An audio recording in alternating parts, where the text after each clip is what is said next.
Como tema pues en esta noche, la introducción a la ira de Dios. El sexto sello, Apocalipsis 6, versículo 12, dice así: miré cuando abrió el sexto sello, y he aquí hubo un gran terremoto, el sol se puso negro como tela de silicio, y la luna se volvió toda como sangre. Y las estrellas del cielo cayeron sobre la tierra, como la higuera deja caer sus higos cuando es sacudida por un fuerte viento. Y el cielo se desvaneció. Esta palabra apolcorizo en el griego significa se partió a la mitad. El cielo se partió a la mitad como un pergamino que se enrolla, y todo monte y toda isla se removió de su lugar. Y los reyes de la tierra y los grandes, los ricos, los capitanes, los poderosos y todo siervo y todo libre se escondieron en las cuevas y entre las peñas de los montes. Y decían a los montes y a las peñas: caed sobre nosotros y escondednos del rostro de aquel que está sentado sobre el trono y de la ira del Cordero, porque el gran día de su ira ha llegado, y ¿quién podrá sostenerse en pie? Una de las verdades más maravillosas de la Biblia es que Jesús va a regresar. Este hecho es absolutamente cierto y real, y es una certeza inmutable para todos aquellos que seguimos al Hijo de Dios. Uno de los principales motivos y propósitos de la segunda venida de Jesucristo será vindicar la santidad de Dios a través del juicio de los malvados. La segunda vez que Cristo venga a este mundo será para castigar al mundo. Dice Romanos 6:23, la paga del pecado es la muerte. Y las personas que durante toda esta época y los años que vienen le rechazaron, algún día te enfrentarás. Si tú eres una de esas personas que nos escuchas en esta tarde, te enfrentarás algún día cara a cara, y será tan terrífico, tan horripilante, tan absolutamente te conmoverá las fibras más íntimas de tu alma la presencia de Dios, que preferirás, como lo vemos aquí, esconderte y buscar la muerte antes de enfrentarte a Dios. La Biblia se refiere a este día, cuando Cristo venga a juzgar el mundo, se refiere en la Biblia, en el Antiguo Testamento, como el día de la ira, o también se conoce como el día del Señor. La Biblia se refiere a este día, por ejemplo, veamos en el libro de Joel. En el Antiguo Testamento, capítulo 1, versículo 15, dice el profeta: ¡ay del día, porque cercano está el día de Jehová! Y vendrá como destrucción por el Todopoderoso. La certeza de esta gran verdad debería ser un grande incentivo para todos nosotros los cristianos y vivir una vida de santidad. Será el cumplimiento inquebrantable de Gálatas 6:7. Todo lo que el hombre siembre lo va a recoger, tarde o temprano. El día del Señor, pues, es una de las doctrinas escatológicas más importantes para que comprendamos la cronología de los acontecimientos de los últimos tiempos. Veamos, por ejemplo, en el Nuevo Testamento, en la primera carta a los Tesalonicenses, capítulo 5, de qué manera el apóstol Pablo habla acerca de este día del Señor, o de esta época, o este tiempo, este periodo de tiempo que será únicamente de juicio. Dice: pero acerca de los tiempos y las ocasiones, no tenéis necesidad, hermanos, de que yo les escriba. Esta palabra tiempos en el griego es cronos y ocasiones es kairos. O sea, Dios no quiere que nosotros digamos, bueno, exactamente en este momento, en esta semana, en este mes, o el kairos, que es un tiempo específico, va a venir Cristo. Dios no quiere que nosotros sepamos el día exactamente, ni la semana, ni el mes, ni el año en que va a venir. Sabemos las cosas que están alrededor, y como decía Cristo, cuando las nubes se juntan, sabemos que va a llover. Así nosotros también, cuando veamos todas estas cosas, saber, lo único que quiere Cristo es que sepamos que el tiempo está cerca y que nos debemos de preparar más y más. Pero vosotros, dice el versículo 2, sabéis perfectamente que el día del Señor vendrá como ladrón en la noche. O sea, esta época, cuando Cristo venga a juzgar al mundo, en el momento en que Cristo venga, la iglesia va a ser sacada de la tierra. Y en el mismo día en que la iglesia sea sacada de la tierra, en el mismo día que se le conoce como, él le puso el nombre de raptere, de levantará en el aire. En ese día, cuando Cristo venga, nos va a sacar a los que estemos vivos y a los que estén muertos van a resucitar. El día del arrebatamiento involucrará dos eventos: la resurrección de todos los creyentes, con la transformación de todos los creyentes, y al mismo tiempo, en ese día, en ese momento, se inicia el día de la ira de Dios. En cuanto Dios nos saca, comienza a derramarse sobre el mundo la ira de Dios, que será un periodo que abarque aproximadamente 2 o 3 años, como lo vamos a ir desarrollando y estudiando. Ahora, este día, dice el apóstol, vendrá como ladrón en la noche, pero vamos a ver que no para nosotros. Para nosotros no vendrá como ladrón en la noche. Que cuando digan paz y seguridad, entonces vendrá sobre ellos destrucción repentina, como los dolores a la mujer encinta, y no escaparán. O sea, vamos a ver en resumen, el día del Señor vendrá como ladrón en la noche. ¿Qué significa esto? Inesperadamente, intempestivamente, sorpresivamente. O sea, un ladrón, si supiera alguien cuándo va a entrar, pues estarías con el rifle y con la pistola, ¿verdad? Pero como no sabes cuándo viene el ladrón, ese es el problema, que casi siempre viene cuando estamos dormidos. Entonces, así es como va a venir la venida de Cristo, y así va a tomar al mundo. Cuando esto suceda, el mundo en general, y escúchenme, muchos millones de cristianos serán sorprendidos también. De ahí la exhortación: velad, orad, alzar vuestras cabezas, preparados para que seáis tenidos por dignos de escapar todas estas cosas. Y de ahí las admoniciones, las exhortaciones, las advertencias, para que la iglesia no sea sorprendida como un ladrón en la noche. Dice la Biblia, en segundo lugar, que va a ser un tiempo en el que y en esa paz, con una destrucción repentina tan dolorosa como los dolores de una mujer que está dando a luz. Pero, hermanos, no estáis en tinieblas para que aquel día os sorprenda como ladrón. O sea que cuando Cristo venga, si tú estás en tinieblas y eres cristiano, ¿qué significa? El que cree a las gentes lo sorprenda como ladrón. Ahora, vamos a recordar lo siguiente, que ya lo explicamos hace 2 o 3 conferencias.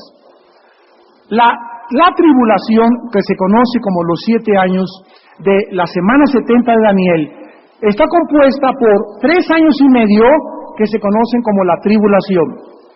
Después viene un periodo que se llama la megatilipsis, la gran tribulación. ¿Cuánto va a durar la gran tribulación? No sabemos, porque dice Mateo 24, Cristo será acortada. Si aquellos días no fueron acortados, nadie podría ser salvado o librado del peligro.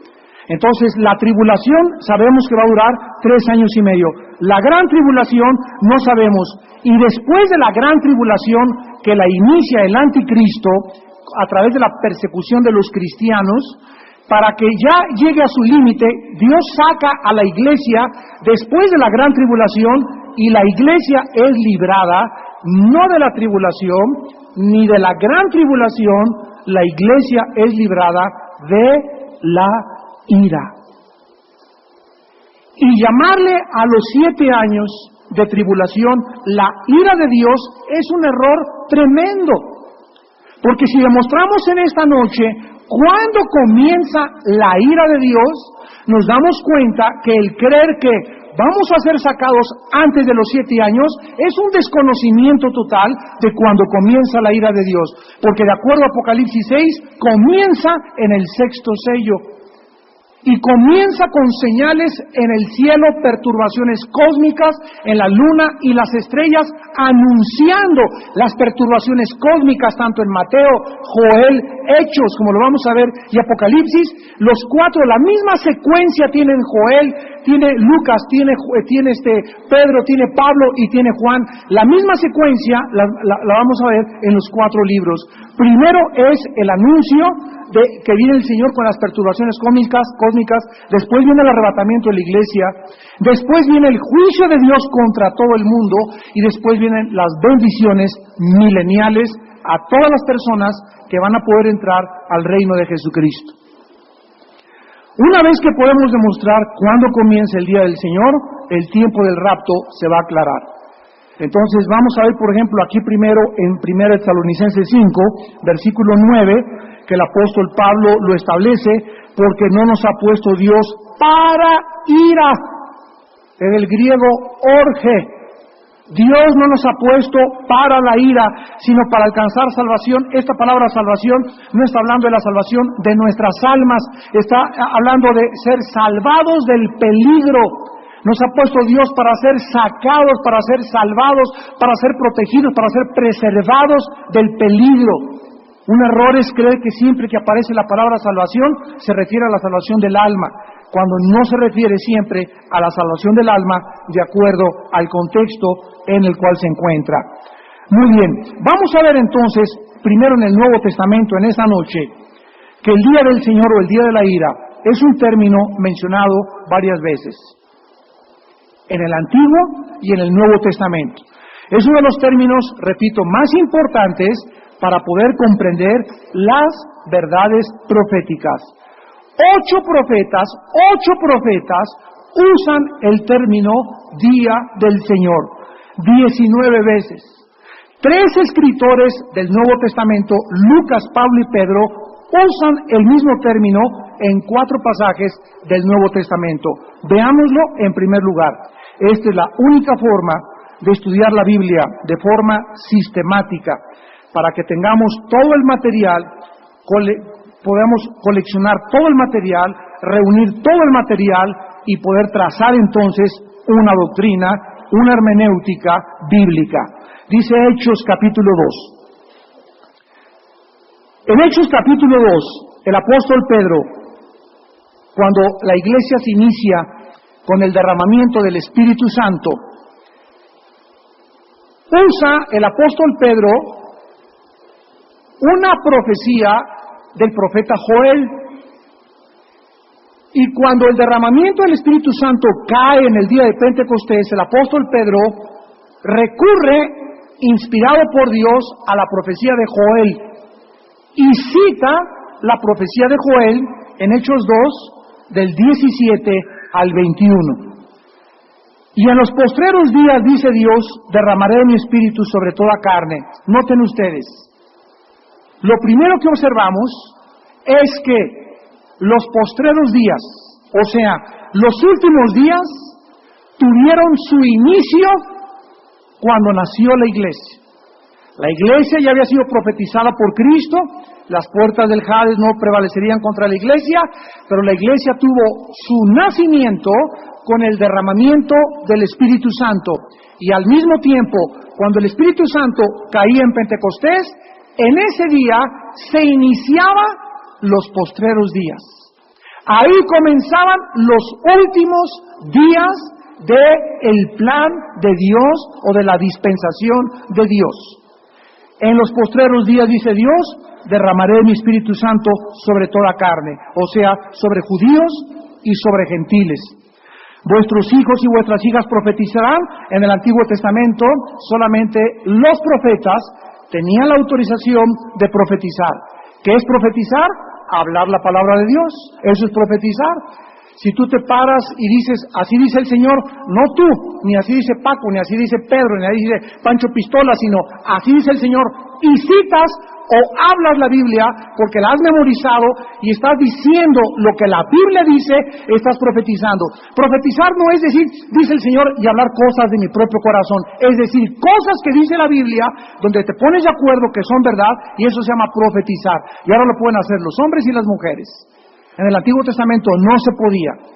Vuestros jóvenes verán visiones y vuestros ancianos soñarán sueños. Todo el libro de los Hechos, nos damos cuenta, es un libro donde los jóvenes, las doncellas, los hombres, las mujeres tuvieron éxtasis, tuvieron visiones. Pablo se fue al tercer cielo, etcétera, etcétera. Fue una dispensación totalmente diferente. Me gustaría que más que vieran las pantallas, vieran a sus Biblias. O sea que cuando ves a la pantalla significa que no traes la Biblia. Y me gustaría más que vieran sus Biblias, porque si no ves la Biblia, no puedes seguir la palabra de Dios. Dice el versículo 18, y sobre mis siervos y sobre mis siervas en aquellos días derramaré de mi espíritu y profetizarán. Y daré prodigios. Ahora, hasta el versículo 18 se cumplió ¿cuándo? En Pentecostés. Y todo este periodo del versículo 17 y del versículo 18 abarca 2000 años, que es la época de la iglesia. Entonces, esta profecía que el apóstol Pedro toma de Joel está cubriendo absolutamente desde el inicio de la iglesia, con mucho cuidado síganme, hasta los últimos días, o más bien, el último día de los últimos días de la época de la iglesia. Vuelvo a repetir, se nos cita el inicio de la iglesia y versículo 19 al 21, el final de la iglesia. Y daré prodigios arriba en el cielo y señales abajo en la tierra, sangre y fuego a vapor y vapor de humo, el sol se convertirá en tinieblas, la luna en sangre, antes que venga el día del Señor. O sea, cuando el día del Señor venga, se acabó la iglesia. Cuando venga la ira de Dios, la iglesia ya no va a estar aquí en el mundo. El periodo de la iglesia duró desde el derramamiento del Espíritu Santo hasta el día del Señor. Pongan mucha atención, esto es muy importante y les va a quitar muchas dudas que tenían a los que les gusta la profecía. Entonces dice la Biblia que esto sucederá al principio y antes de que venga el día del Señor. Y todo aquel que invocar el nombre del Señor será salvo. Antes de que venga Cristo, hasta el día del Señor, antes de la ira, habrá otra vez la oportunidad de la salvación. Cuando la iglesia sea sacada, Dios derrama su ira totalmente sobre el mundo y ya no existe oportunidad para la salvación. Vamos ahora a Primera de Tesalonicenses, que acabamos de leer, capítulo 5. Este es el segundo pasaje en la Biblia donde se cita el día del Señor. Primera de Tesalonicenses 5, del 2 al 4. Porque vosotros sabéis perfectamente que el día del Señor vendrá como ladrón en la noche. Aquí está citando el apóstol Pablo lo que Pedro dijo en el libro de los Hechos. El día del Señor vendrá como ladrón en la noche. Cuando digan paz y seguridad, vendrá sobre ellos destrucción repentina. El tercer pasaje está en Segunda de Tesalonicenses. Denle la vuelta, capítulo 2, versículo 1 y 2. Pero con respecto a la venida de nuestro Señor Jesucristo y nuestra reunión con Él, aquí está hablando del arrebatamiento de la iglesia. Nuestra reunión con Él, cuando la iglesia sea otra vez unida a Cristo. Jesús dijo en Juan 14, no se turbe vuestro corazón, si creen en Dios, crean también en mí. En la casa de mi Padre hay muchas moradas, voy a prepararles lugar para vosotros, para que donde yo estoy, vosotros también estéis. Y vendré otra vez, Juan 14, 2 y 3, y os tomaré a mí mismo. Vendré y os tomaré a mí mismo, para que donde yo estoy, ustedes también estén. Entonces, esta reunión de la iglesia con Cristo, en la parusia de Cristo, en la aparición de Cristo, está hablando del arrebatamiento. Los tesalonicenses habían recibido falsos maestros, que les estaban enseñando que ya había venido Cristo, y que ellos habían quedado. Y que el día del juicio ya había tenido lugar y que ellos estaban confundidos. Esta es la razón por la cual Pablo les escribe esta segunda carta. Con respecto a la venida de Cristo y nuestra reunión con Él, os rogamos, hermanos, que no os dejéis mover fácilmente de vuestro modo de pensar, ni os conturbéis ni por espíritu, ni por palabra, ni por carta, como si fuera nuestra, en el sentido de que ¿qué? De que el día del Señor está cerca, o sea, el día del Señor es el día de nuestra reunión con Él. Cuando comienza el día del Señor es cuando la iglesia se va con Cristo, en el sentido de que el día del Señor está cerca. Nadie los engañe, porque no vendrá sin que antes venga la apostasía y se manifieste el hombre de pecado, el hijo de perdición. ¿Qué es lo que nos dice Pablo? Nadie se vaya con la finta. No podemos irnos con el Señor sin que antes venga el anticristo. Nosotros los cristianos vamos a conocer al anticristo. La iglesia va a estar aquí cuando el anticristo tome posesión de Europa y del Medio Oriente. La iglesia va a estar acá cuando el anticristo firme un tratado de 7 años con los judíos. Pero quiero decirles algo, muy pocos cristianos van a saber que ese hombre es el anticristo. ¿Por qué? Porque cuando Él se manifieste no tendrán lo que dijimos al principio, un conocimiento intuitivo, perceptivo, así como ahorita tú puedes ver a 3 predicadores y no saber quién es un falso profeta, o te traen una doctrina y crees esa doctrina y no sabes que es una herejía, así como todavía no puedes distinguir, como los ositos chiquitos y los animalitos no distinguen los hongos venenosos de los hongos comestibles, y la mamá osa no deja a los ositos salir de la cueva durante 6 meses porque los ositos todavía no distinguen entre los hongos buenos y los hongos malos. Así los cristianos nuevos necesitan comer la palabra, ser alimentados, ser equipados por los maestros, por los profetas, por los apóstoles, por los evangelistas, para que crezcas y puedas verdaderamente discernir, intuir, percibir la verdad de la mentira, el espíritu de la verdad del espíritu del error. Es peligrosísimo vivir en la vida cristiana en estos tiempos que vivimos en pecado. Peligrosísimo. Porque entra con una sutileza a nuestras vidas. Recuerden ustedes que es como una víbora, el pecado es como una víbora. Entra así el pecado, así se te mete a tu casa, sin que te des cuenta, y ahí anda y se te mete a enrollar y te comienza a enrollar, y tú no sabes y no te das cuenta porque has perdido sensibilidad, y cuando te das cuenta, te hace así, te tira la mordida y te envenena. Y cuando te das cuenta, ya estás envenenado, ya caíste en fornicación, ya caíste en adulterio, ya robaste, ya hiciste aquello. Cuando te das cuenta dices, Dios mío, ¿qué hice? Pero si era cristiano. Todo comenzó cuando comenzaste a creer que podías vivir en pecado. Cuando creíste que podías parar el pecado, cuando creíste que podías detener eso que estaba asaltando tu vida, cuando creíste que esa víbora no podía entrar a tu casa. En 2 de Pedro está la 4ª referencia al día del Señor en el Nuevo Testamento, 2 de Pedro capítulo 3. Y dice el apóstol, versículos 9 y 10, el Señor no retarda su promesa, según algunos la tienen por tardanza, sino que es paciente para con nosotros, no queriendo que ninguno perezca, sino que todos procedan al arrepentimiento. Pero el día del Señor vendrá como ladrón en la noche. Pedro está diciendo lo mismo que dijo ¿quién? El apóstol Pablo en 1 de Tesalonicenses capítulo 5, que vendría como ladrón en la noche. Ahora vean ustedes lo que nos agrega el apóstol Pedro. Y cuando el día del Señor venga, los cielos pasarán con gran estruendo, los elementos ardiendo serán deshechos, y la tierra y las obras que en ella hay serán quemadas. Pedro asocia el día del Señor con el apóstol Juan en Apocalipsis, con las perturbaciones cósmicas, las señales en los cielos, en la luna y en las estrellas.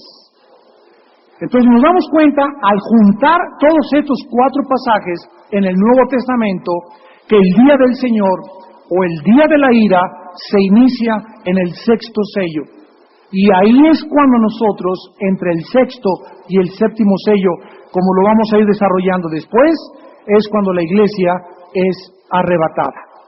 Ahora, muy bien, en el Antiguo Testamento, el primero en usar el término fue el profeta Abdías. Dice el versículo 15, porque cercano está el día de Jehová.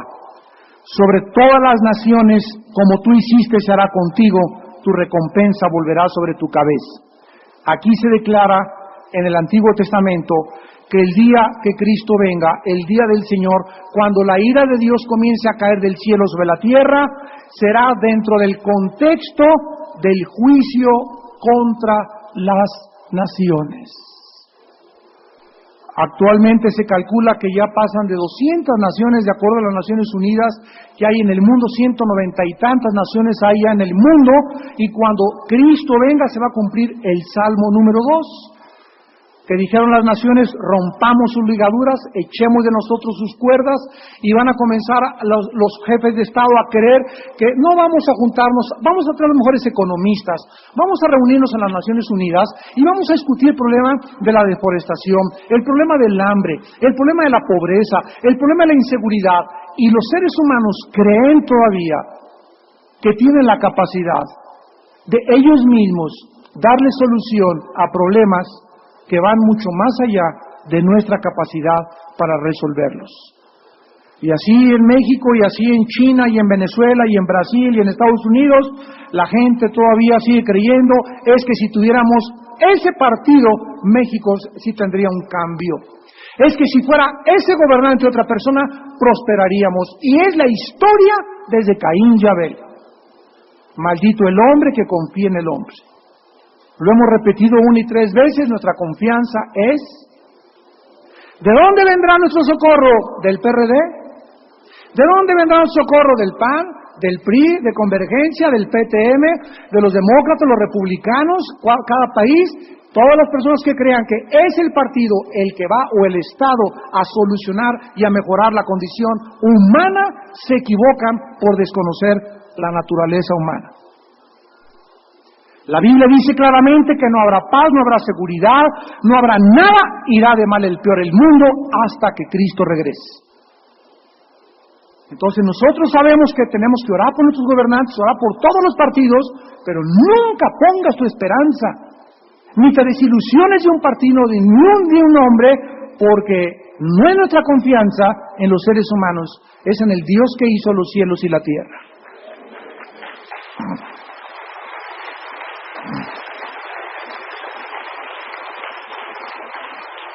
Veamos ahora en el libro de Joel, el tema del día del Señor, que es el libro que más tiene acerca del día del Señor, y que casi toda la profecía de Joel se relaciona con el día del Señor y el juicio del Armagedón o de las naciones al final de la época de la iglesia.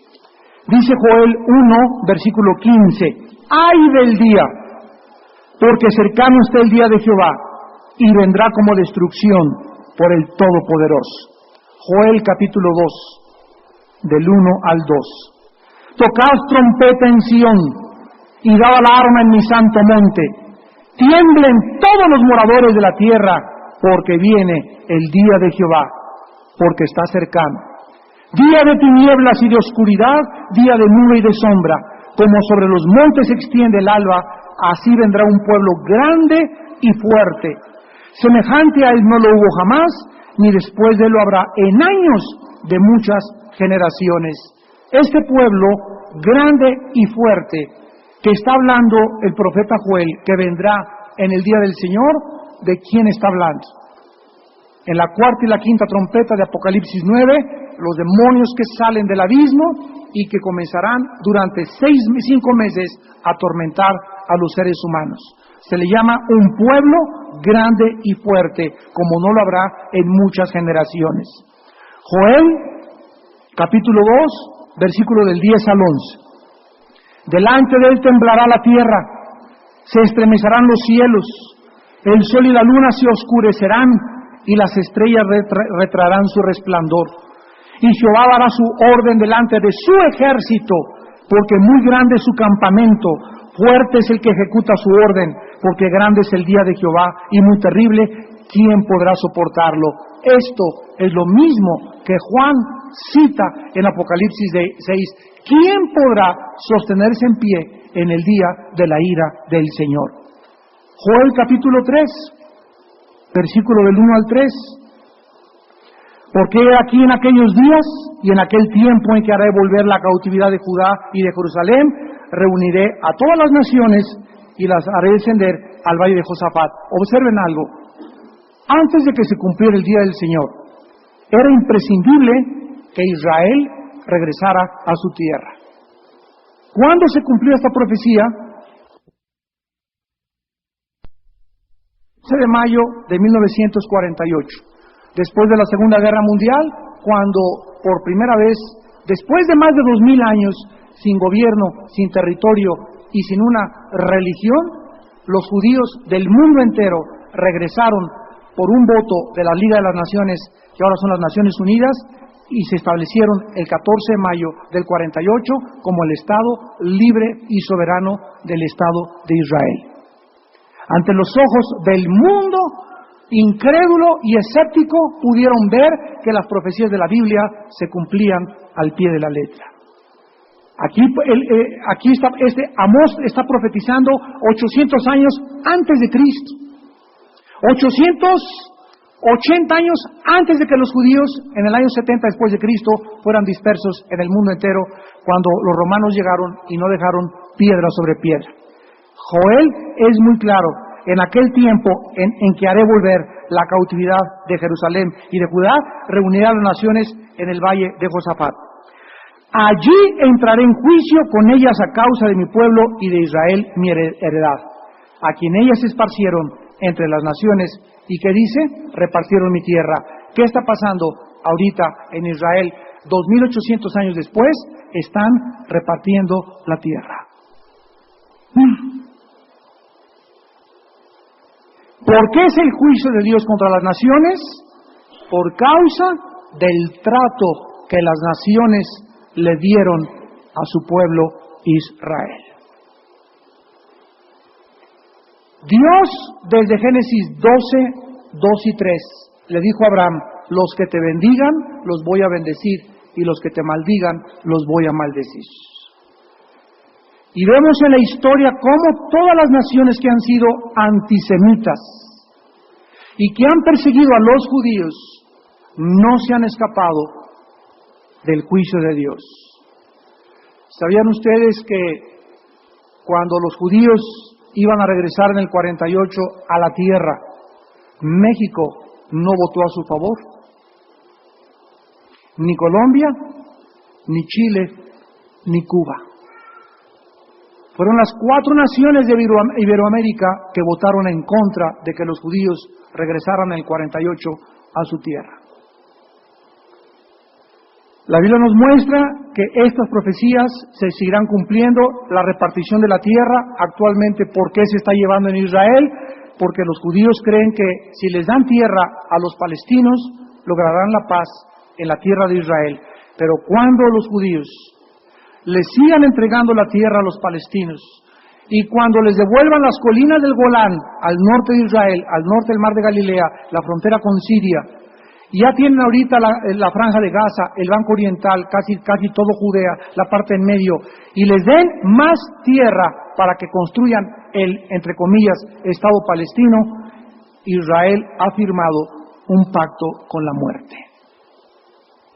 No tendrán posibilidades de defenderse, más que utilizando lo que un general judío en la Guerra de los 6 días en 1967 de junio dijo el general Moshe Dayan: si somos atacados de tal manera que no tengamos oportunidad de defendernos, usaremos la operación Sansón. ¿Qué es la operación Sansón? Bueno, tomaron el ejemplo de Sansón, todo el mundo lo conoce, el libro de los jueces, cuando Sansón, por las mujeres, por su sensualidad, abortó la misión de Dios para su vida. Dios había prometido a los papás de Sansón: va a ser un grande profeta y va a liberar a Israel de los filisteos. Dios tiene para nosotros promesas, pero nuestra sensualidad, nuestra ambición por el dinero, nuestra ambición por las cosas y los afanes de la vida, por el orgullo de tener un nombre, por tener reconocimiento, esas cosas abortan el plan de Dios para nuestra vida. Sansón abortó el plan de Dios, la misión que Dios tenía para su vida, la abortó, lo agarraron, le quitaron las fuerzas, lo raparon y le sacaron los ojos y lo convirtieron en un payaso en el circo de los filisteos. Y ya que estaba Sansón hecho un hazmerreír, porque es lo que hace el pecado nos ciega y el pecado hace que la gente se burle de nosotros. Ya que estaba Sansón en esa situación, al final de su vida, le dijo: Padre, por último lugar, antes de morir, te pido que me vuelvas a dar las fuerzas. Y entonces Dios le concedió en su gracia y se recargó Sansón en las dos columnas que sostenían el palacio de los filisteos. Dios le devolvió las fuerzas y las derrumbó y cayeron todos arriba de Sansón. Lo que Sansón no logró en su vida, lo logró en su muerte. La misión que Dios le había dado, la logró finalmente en el momento de morir. Se murió junto con los filisteos. Así murió Sansón, el hombre más fuerte que jamás haya existido en esta tierra. Cuando los judíos se vean acosados por sus enemigos, ¿qué usarán? Las armas nucleares, no convencionales. O sea, que contestarán con armas nucleares, y los judíos están dispuestos a morir como lo hizo Sansón junto con sus enemigos. O sea, nos morimos, pero nos morimos todos. A ese grado están actualmente los judíos. Sabemos que no va a suceder, porque Dios los va a defender, y antes de que los acaben de destruir en la batalla de Armagedón, Cristo intervendrá milagrosamente desde el cielo. Ahora, dice aquí en Joel, también capítulo 3, versículo 12 al 16, nos describe la batalla, la Tercera Guerra Mundial, o la batalla del Armagedón. Joel 3, del 12 al 16. Despiértense las naciones y suban al valle de Josafat, porque allí me sentaré para juzgar a todas las naciones de alrededor. ¿Se acuerdan ustedes Mateo 25? Que dijo Cristo que cuando Él venga, ¿qué va a hacer? Juzgar a las naciones, y los separará como los cabritos, ¿se acuerdan? Y reunirá a sus elegidos de los cuatro ángulos de la tierra, el arrebatamiento. Entonces, todos los escritores de la Biblia, del Nuevo y del Antiguo, están en una secuencia perfecta y todos coordinan y armonizan de una forma sobrenatural. Allí me sentaré, dice, va a ser en el valle de Josafat, echad la hoz, versículo 13, porque la mies está madura. Venid, descender, porque el lagar está lleno, rebosan las cubas, porque mucha es la maldad de ellos. Muchos pueblos en el valle de la decisión, porque cercano está, ¿qué cosa? Se asocia el día de Jehová con el juicio de todas las naciones. Se asocia el día de Jehová como ladrón en la noche. Se asocia el día de Jehová con perturbaciones cósmicas y prodigios en la tierra, en el sol, la luna y las estrellas. Se asocia el libro de Jehová, el día de Jehová, como el día en que Dios juzgará al mundo. El sol se oscurecerá y la luna, versículo 15, y las estrellas retraerán su resplandor, y Jehová rugirá desde Seón. Y dará su voz desde Jerusalén, y temblarán los cielos y la tierra, pero Jehová será la esperanza de su pueblo y la fortaleza de los hijos de Israel. Vemos nosotros finalmente que cuando acabe este juicio de Dios, Romanos 11:25 dice, y todo Israel será salvo. Esto significa que los judíos étnicos que vienen de Abraham, el Israel nacional, cuando venga Cristo y acabe el día de los juicios, en ese momento todos aquellos judíos que crean y le entreguen su fe al Mesías Yeshua HaMashiach, Jesús el Mesías, serán salvados del juicio de Dios. Y terminamos con el libro de Isaías, capítulo 2, que es el más grande evangelista del Antiguo Testamento. Isaías profetizó desde el palacio real.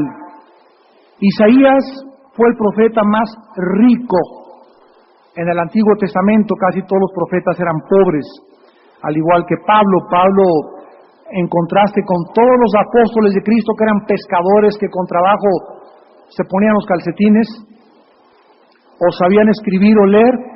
Casi todos eran hombres incultos, como decía Cantinflas, desleídos y desletrados. Isaías, igual que Pablo, eran hombres cultos, hombres preparados, hombres educados, hombres de buenas familias. Dios escoge de todo en la vida. Isaías, en el capítulo 2, versículos 12 al 21, nos habla acerca del día de Jehová. Porque el día de Jehová de los ejércitos vendrá sobre todo soberbio y altivo, sobre todo enaltecido, y será batido. ¿Qué viene Dios a combatir en el día de Jehová? En el día del juicio, en el día del castigo, el pecado que hizo que el ser humano se creyera Dios, la soberbia. ¿Qué fue lo que hizo que Satanás, el querubín protector de Dios, se rebelara contra Dios? La soberbia. La soberbia, de acuerdo a la Biblia, es la raíz de donde nace la mayor parte de la maldad humana, la soberbia. Y la soberbia, desgraciadamente, mucha gente cree que es andar así, ¿verdad? De una persona así. Es una persona déspota, eso no es soberbia, eso es baboso. Creen que la soberbia, ¿verdad?, es creerse aquí mucho. La soberbia, de acuerdo a la Biblia, es creer, apúntalo, que podemos vivir independientemente de Dios. Si tú te levantas en la mañana, no lees la Biblia, ya pasan 2 días en tu vida, 3 días en tu vida que no lees la Biblia ni tienes oración, ha entrado la soberbia a tu vida. Porque has creído que puedes levantarte y enfrentar la escuela, tus hijos, el problema con tu esposo, etcétera, etcétera, sin tener cuenta a Dios. No pasaste comunión con Dios, no consultaste a Dios, no recibiste consejo a Dios, no te energetizó Dios a través de la palabra y de la escritura, te lanzas al mundo en tu carne, en tu confianza en ti mismo. Eso es la soberbia. Querer vivir, ser padre, ser hijo, ser esposo, ser mecánico, ser arquitecto, ser doctor, sin tomar en cuenta a Dios, esa es la soberbia. Maldito el hombre que confía en el hombre, porque separados de Cristo, Juan 15:5, nada podemos hacer, nada. Si ustedes permanecen en mí, Juan 15:15, y yo en ustedes, pídeme todo lo que quieras. Amados santos, quiero decirles, muchas veces yo en mi vida he tomado esta promesa como Padre, así le digo, Padre Santo, basado en Juan 15:5, así se lo digo, lo confieso, saco tu palabra, profetizo en tu palabra, en tu nombre. Tú me dices que pida lo que quiera. Si yo permanezco en ti y tú en mí, y basado en esa promesa, Padre, te pido esto, te pido aquello, te pido lo siguiente. Y es una confianza, una seguridad tremenda porque Dios no nos miente. Pero tenemos que examinar si estamos verdaderamente así con Cristo, pegados con Él, en una comunión íntima, orgánica, viva, ininterrumpida todos los días a través de su palabra. Pídeme lo que quieras, dice Cristo, porque ese es mi propósito para tu vida. Esta es la vida eterna, que me conozcas. Que me conozcas de una forma íntima, una forma privada, que tengas comunión conmigo todos los días, que puedas verdaderamente ya discernir, sentir mi presencia. Acuérdense que el conocimiento del cual habla Cristo es un conocimiento íntimo, intuitivo y perceptivo. Nunca se te olvide eso. Dice el profeta Isaías, versículo 13, sobre los cedros del Líbano, altos y erguidos, y sobre todas las encinas de Basán. Versículo 17, otra vez, la altivez del hombre será abatida y la soberbia de los hombres será humillada. Y solo Jehová será exaltado en aquel día. Y quitará totalmente los ídolos. ¿Ustedes creen que son las estatuas? Son las estatuas que tienes en tu corazón. Puede ser tu esposo, tu esposa, tu novio, tu novia, tu bicicleta, tu coche, tu dinero, tu casa, cualquier cosa que nos esté robando el tiempo que le debemos dedicar a Dios. Si en la mañana le damos importancia al mercado, el mercado se convierte en un ídolo. Me tengo que ir al mercado, me tengo que hacer estas cosas. Y no organizaste tu vida, ya se te fue el tiempo. Bueno, a las 2 me echo una persinada y Jesucito mío, saco mi estampita y...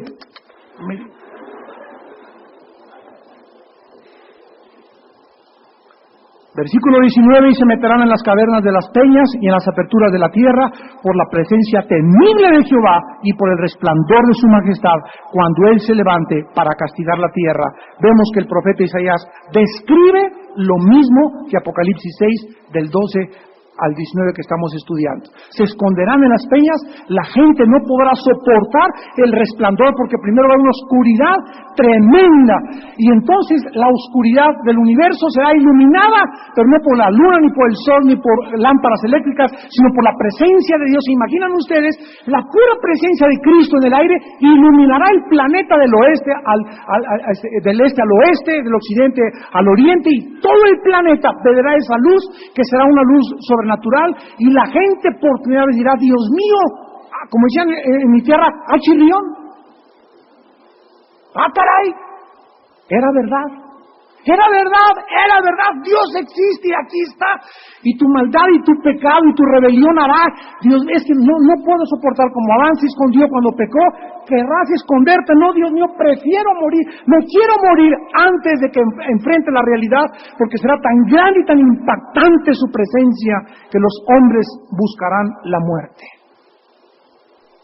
Cuando una parte de la humanidad está escondiéndose porque teme la presencia de Dios, otra parte, que es la iglesia, estamos buscando su venida. ¿Qué diferencia y qué contraste tan grande hace el Espíritu Santo en el corazón de los hombres? Dice el versículo 20, aquel día arrojará el hombre a los topos y murciélagos sus ídolos de plata y sus ídolos de oro que le hicieron para que adorase. Vemos 3 pecados: el pecado de la soberbia, el pecado de la idolatría y el pecado del dinero. Cuando venga Cristo, la mayor parte de los hombres serán hombres codiciosos, hombres ambiciosos. Y lo vemos ya actualmente en la mayor parte de los países. La semana pasada tuvimos una experiencia muy desagradable. Quiero terminar con esta historia que nos ilustra lo que estamos viviendo.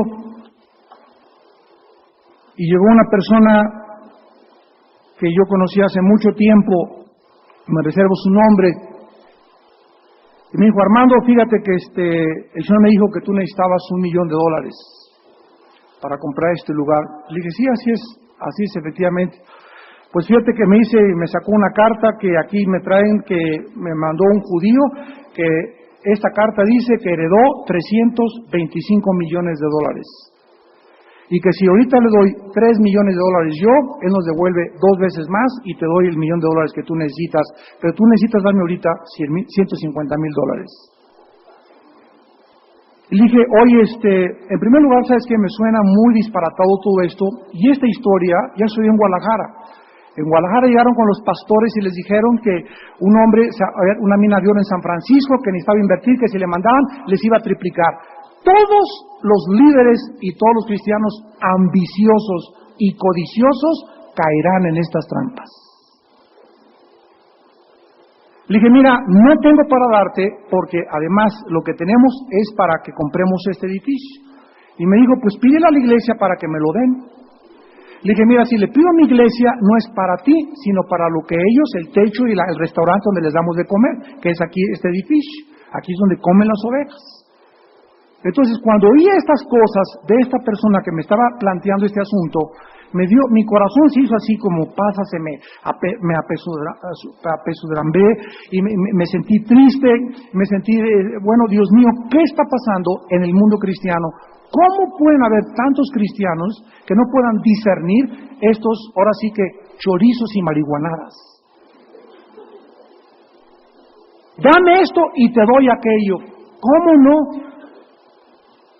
Te pegas de rayita y crees en Santa Claus. Y así están cayendo como moscas los cristianos, y así están despelucando al mundo. El otro día me habló un cristiano de Cuernavaca y me dice, Armando, me llegó un correo electrónico, bueno, aquí también nos llegó uno, ahorita les cuento rápido. Me dice el cristiano de Cuernavaca, me dio un correo, me dijo que me fuera inmediatamente a Ámsterdam, Holanda, porque una persona me había escogido a mí para tener una herencia, y no sé por qué, pero me escogieron a mí y que me fuera allá. Entonces le dije, mira, no te vayas. Me dice, ¿pero qué tengo que perder? Y te voy a decir, le dije, ¿sabes lo que va a pasar? Que si tú te vas a Ámsterdam, Holanda, no le avisas a nadie, llegas al aeropuerto, te van a secuestrar y te van a matar. Son los traficantes de órganos, que invitan a gente de todo el mundo, los matan y venden sus órganos, sus riñones, sus corazones en el mercado negro en miles de millones de dólares. Y aquí nos hablaron, aquí a la iglesia, a Martín Maldonado le dijeron, oye hermano, aquí en la iglesia queremos decirles que ustedes se hicieron acreedores de tal y tal cosa, pero nos tienen que dar ahorita, en la aduana les mandaron una mercancía de Estados Unidos, pero tienen que mandar y depositar a esta cuenta, nos pedían como 50,000 pesos, y que pasáramos a la aduana del aeropuerto a recoger lo que nos habían mandado una iglesia de Estados Unidos. Le dije a Martín, habla al aeropuerto, habla a la aduana, y una hermana aquí en la iglesia que trabaja en eso, y nos reportaron, no hay nada para ustedes.